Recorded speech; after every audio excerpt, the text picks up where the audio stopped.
AMICUSTOMS here. I just want to give you guys this short how-to video on how to briefly repair an amp. This is a DDM5. It's one of the local guys here who runs a couple of these amps, and he actually broke off one of these power resistors off the board. So I've already repaired the amp, and I was just going to go over the hardest thing about removing the board out of this amp. So pretty much everything's self-explanatory on what you need to remove. Take the end caps off. Those just come right off the ends, a couple of Allen head screws. There's a half a dozen Phillips head screws that are along the middle of the board.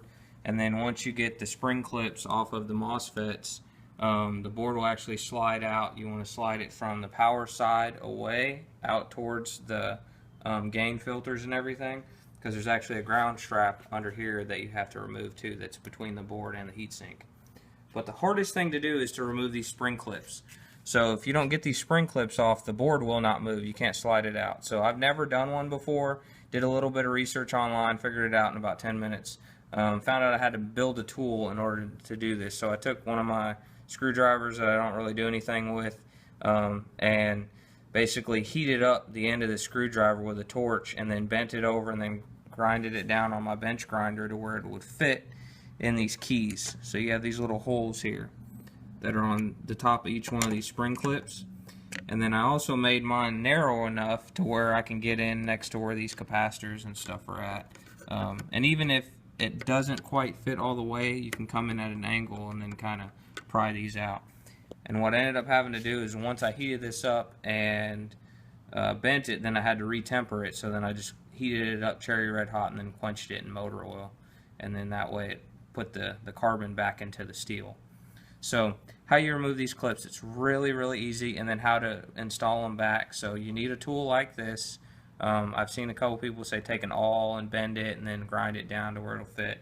And then to put them back in, you just need a regular Phillips head screwdriver and a hammer. So take them out. It's really easy. So I'll do one on this side so that way I can pop it back in. So you just put the tool in there. There we go. And just bending back, and then that spring clip pops right out.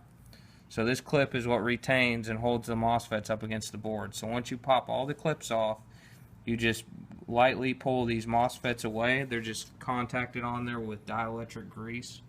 So it's just a thermal paste.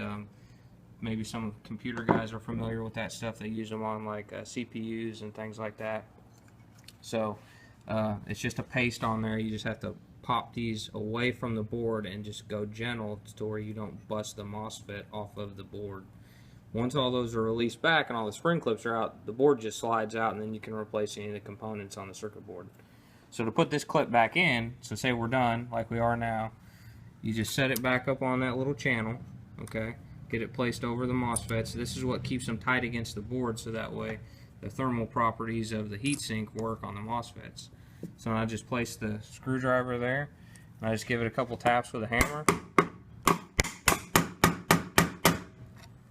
And now that clip's back installed. So that's all you have to do. It's really not that difficult. I was a little nervous at first because I've never worked on an amplifier, and figured it out in about 10-15 minutes and got this amp back up and running again. So that's how you do it, and let me know what you guys think about the video, and I'll do more how-to videos here in the future. See you guys later.